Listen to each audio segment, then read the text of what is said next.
semua, selamat datang di video ini. Perkenalkan, saya Wanda Yudi Astari dari Prodi S2 Pendidikan IPA dengan NIM 24230710113. Pada kesempatan kali ini, saya akan menjelaskan materi Trihita Karana. Video ini saya buat berdasarkan tagihan tugas akhir semester 1 mata kuliah Trihita Karana. Mari kita simak penjelasannya. Baiklah, yang pertama saya akan menjelaskan tentang konsep dasar Trihita Karana.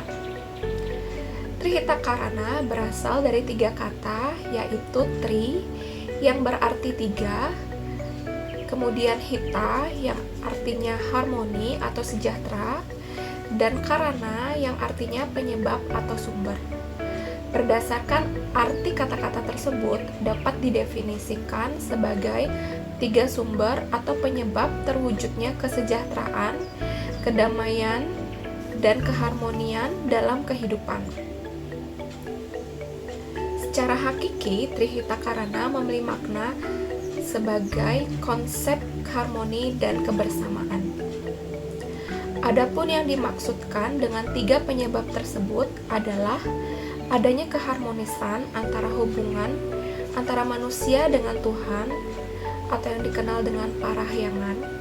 Yang kedua, adanya keharmonisan hubungan antara manusia dengan sesamanya atau pawongan, dan adanya keharmonisan hubungan antara manusia dengan alam atau palemahan. Berikutnya, saya akan menjelaskan pengamalan Trihita Karana dalam keluarga. Berdasarkan aspek parahyangan, hal-hal yang dapat dilakukan adalah membersihkan pura maupun sanggah yang terdapat di rumah dan melaksanakan persembahyangan setiap hari sebelum berkegiatan. Yang kedua, berdasarkan aspek pawongan, yakni turut aktif dalam kegiatan masyarakat dan membantu tetangga maupun saudara dan kerabat yang membutuhkan bantuan.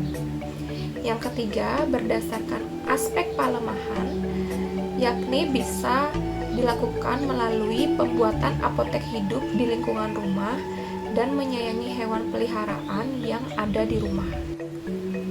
Berikutnya, mengenai pengamalan Trihita Karana dalam lingkungan sekolah. Yang pertama, jika ditinjau dari aspek parahyangan, seorang guru bisa mengajarkan kepada peserta didik untuk membiasakan selalu berdoa sebelum proses pembelajaran dimulai sesuai dengan kepercayaan agama masing-masing, seperti melakukan trisandya bagi peserta didik yang menganut agama Hindu. Yang berikutnya adalah aspek pawongan. Seorang guru bisa mengajarkan kepada peserta didik selalu melakukan 3S, yakni senyum, salam, sapa kepada seluruh warga sekolah. Dan yang ketiga, jika ditinjau dari aspek palemahan, terdapat program pengolahan limbah organik yang berasal dari daun-daunan yang ada di sekolah. Berikutnya, mengenai pengamalan Trihita Karana dalam lingkungan masyarakat. Jika ditinjau dari aspek parahyangan, setiap desa harus memiliki unsur Trihita Karana, yaitu keberadaan parahyangan sebagai tempat untuk melakukan upacara keagamaan dan berserah diri kepada Tuhan. Yang kedua adalah aspek pawongan, dilihat dari adanya aturan yang mengatur hubungan antara krama desa dengan para anggotanya. Contohnya adalah awik-awik yang ada di desa adat. Yang ketiga adalah aspek palemahan. Jika kita tinjau, contohnya adalah adanya program bank sampah di setiap desa atau banjar dalam mengurangi sampah plastik. Trihita Karana adalah filosofi masyarakat di Pulau Dewata yang menekankan 3 hubungan harmonis antara manusia dengan Tuhan, manusia dengan lingkungan, dan sesama manusia. Namun, dalam pelaksanaan di kehidupan sehari-hari menghadapi banyak tantangan. Nah, berikut saya akan menjelaskan tantangan pelaksanaan Trihita Karana dalam kehidupan sehari-hari dan bagaimana solusinya. Yang pertama, saya akan tinjau dari aspek parahyangan. Di Bali, ritual keagamaan dan upacara adat merupakan bagian integral dari kehidupan masyarakat Bali dan memainkan peran penting dalam pembangunan masyarakat. Melalui ritual dan upacara seperti galungan, kuningan, dan nyepi, masyarakat tidak hanya memperkuat hubungan manusia dengan Sang Pencipta, tetapi juga memupuk rasa kebersamaan dan identitas budaya. Namun, ada pun tantangan yang dihadapi, yakni banyak orang ingin ikut serta dalam upacara persembahyangan seperti piodalan, tetapi terhambat oleh rutinitas sehari-hari dan keterbatasan waktu dan kewajiban lainnya. Untuk menghadapi tantangan ini, diperlukan penjadwalan upacara yang fleksibel, penyelenggaraan upacara secara bergiliran, dan koordinasi antara keluarga dan komunitas Banjar setempat. Solusi yang kedua, selain bisa dilakukan dengan pendidikan dan pendekatan berbasis komunitas yang sangat penting dalam menjaga kelangsungan tradisi tanpa mengorbankan kebutuhan individu masyarakat Bali. Berikutnya, tantangan yang dihadapi dalam pelaksanaan Trihita Karana dalam aspek pawongan. Contoh masalahnya adalah saat ini terjadi kecenderungan anak-anak untuk lebih banyak menghabiskan waktu dengan perangkat elektronik seperti handphone daripada berinteraksi langsung dengan teman sebaya atau orang-orang di sekitar mereka. Akibatnya, anak-anak lebih asyik dengan diri mereka sendiri, mengisolasi diri dari interaksi sosial yang seharusnya mereka lakukan dengan teman-teman atau keluarga. Hal ini berpotensi mengurangi kemampuan anak-anak dalam membangun hubungan sosial yang sehat dan mengembangkan sikap empati. Nah, adapun solusi yang ditawarkan terkait dengan masalah ini, yang pertama adalah orang tua dan guru memiliki peran yang sangat penting untuk mengajarkan dan memberikan contoh kepada anak untuk selalu bersikap sopan santun, jujur, dan bertanggung jawab. Solusi yang kedua adalah anak-anak bisa dimotivasi untuk mengikuti kegiatan ekstrakurikuler seperti Palang Merah Remaja atau PMR yang ada di sekolah atau kegiatan lain yang ada di luar rumah. Tantangan yang ketiga terkait dengan aspek palemahan, contohnya adalah semakin pesatnya perkembangan dunia bisnis di era modern saat ini membuat pembangunan di daerah Bali juga semakin meningkat dan semakin jarang ditemui ruang palemahan yang berupa karang luang, ruang hijau, telajakan, atau tanah kosong yang dimanfaatkan untuk perkebunan. Nah, adapun solusi yang ditawarkan terkait dengan masalah ini adalah melakukan perencanaan kota berkelanjutan yang mengutamakan keseimbangan antara pembangunan infrastruktur dan pelestarian ruang terbuka hijau. Dan salah satu langkah lain yang bisa diambil adalah dengan memperkenalkan zona ramah lingkungan di masyarakat. Berikutnya, terdapat artikel terkait dengan implementasi Trihita Karana.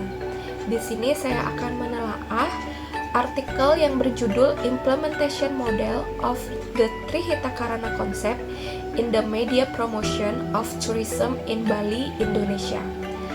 Artikel ini dibuat oleh Anak Agung Gede Bagus Udayana dan Ngakan Ketut Aiwin Dwi Jendra.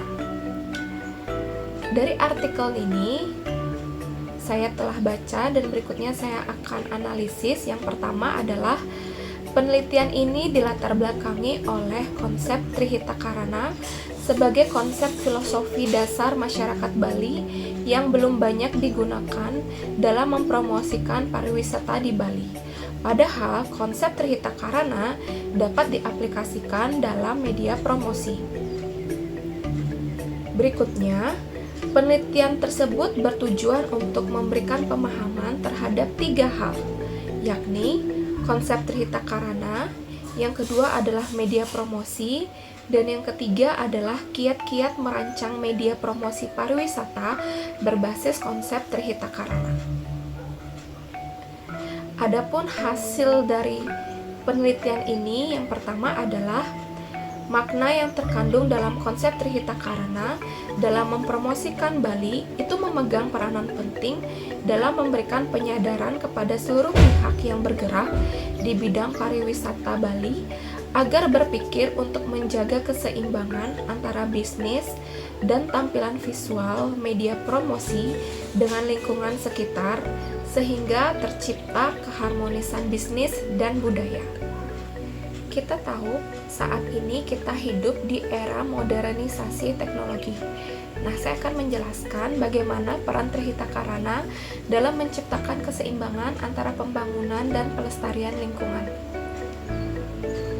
Saat ini, pembangunan yang terjadi di era modernisasi teknologi seringkali menyebabkan kerusakan lingkungan, baik itu kerusakan hutan, polusi, atau perubahan iklim. Oleh karena itu, penerapan konsep Palemahan dalam Trihita Karana sangat penting untuk menjaga keseimbangan ekologis. Dalam praktiknya, kita bisa menggunakan teknologi modern untuk mendukung pelestarian lingkungan. Misalnya, melalui penggunaan teknologi ramah lingkungan dalam sektor industri dan transportasi seperti kendaraan listrik, serta sistem pengolahan limbah yang lebih efisien dan teknologi yang membantu konservasi alam seperti pemantauan hutan dan perairan dengan satelit atau drone. Dengan menggunakan teknologi canggih seperti itu, kita bisa mengawasi dan menjaga alam. Kita bisa mengurangi dampak negatif pembangunan terhadap lingkungan. Dari konsep Trihita Karana yang telah saya paparkan, kita mengerti bahwa konsep Trihita Karana itu adalah konsep yang sempurna untuk kita jalani dalam kehidupan sehari-hari. Namun sayangnya ada beberapa kasus yang tidak relevan dengan konsep Trihita Karana dan di sini saya akan menjelaskannya dan memberikan beberapa solusinya. Kasus pertama yang terjadi di Bali yakni kontroversi pesta kembang api di Pantai Brawe. Beach Club punya izin, masyarakat tidak bisa protes. Ini adalah salah satu judul berita di salah satu koran lokal yang ada di Bali. Nah, dari contoh kasus tersebut, terjadi insiden pesta kembang api di Canggu di sebuah beach club terkenal di Bali, yang berlangsung saat diadakannya upacara keagamaan oleh masyarakat setempat. Kegiatan ini dianggap mengganggu dan menandakan kurangnya sensitivitas terhadap budaya Bali yang sangat menghormati nilai-nilai Trihita Karana yang menjadi pondasi dasar kehidupan masyarakat Bali. Fenomena ini menandakan adanya krisis dalam pengelolaan pariwisata Bali. Hal ini terjadi karenanya kurang regulasi yang ketat dan aturan yang saling tumpang tindih. Nah, oleh karena itu ditawarkan beberapa solusi terkait kasus ini. Yang pertama adalah pesta kembang api dan acara serupa bisa dijadwalkan pada waktu yang tidak bersamaan dengan upacara keagamaan. Diperlukan koordinasi yang lebih baik antara pihak penyelenggara acara dan pihak adat setempat, sehingga acara komersial dapat disesuaikan dengan waktu yang tepat agar tidak mengganggu ibadah atau ritual adat. Yang kedua adalah perlunya pengaturan regulasi yang lebih ketat. Di sini, peran pemerintah daerah Bali diperlukan untuk mempertimbangkan penerapan regulasi yang membatasi penggunaan kembang api dan suara keras. Kasus kedua adalah kasus yang terjadi di Nusa Penida, Kabupaten Klungkung. Kasus ini dari kita lihat di gambar terdapat tulisan for sale beserta nomor telepon yang ditemukan di tebing Nusa Penida.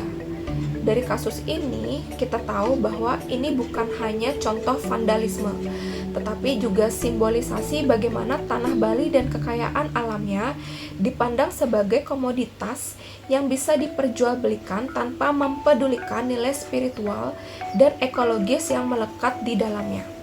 Hal ini tentu menimbulkan keprihatinan, lantaran tanah di Bali semakin dieksploitasi untuk kepentingan bisnis. Nah, adapun solusi yang ditawarkan terkait dengan kasus ini, yang pertama adalah Diperlukan penegakan regulasi hukum yang lebih ketat terkait penggunaan lahan. Pemerintah daerah Bali bersama dengan lembaga lingkungan hidup perlu memperketat regulasi terkait penggunaan lahan. Hal ini termasuk dengan melarang atau membatasi pengerukan tebing pantai yang merusak ekosistem pesisir. Regulasi juga harus memastikan bahwa setiap proyek pembangunan besar harus mendapatkan izin lingkungan yang jelas dan mematuhi standar kelestarian alam. Berikutnya, di sini juga diperlukan kerjasama masyarakat dan pemerintah, di mana mereka harus memiliki integritas dan kesadaran tentang pelestarian alam Bali. Nah, sekian penjelasan saya mengenai konsep Trihita Karana. Kita bisa simpulkan bahwa Trihita Karana merupakan penyebab atau sumber terwujudnya kesejahteraan, kedamaian, dan keharmonisan dalam kehidupan. Nah, oleh karena itu, kita sebagai masyarakat Bali hendaknya menanamkan nilai-nilai Trihita Karana dalam diri kita dan mengimplementasikannya dalam kehidupan sehari-hari. Karena Trihita Karana merupakan rahasia hidup harmonis masyarakat Bali.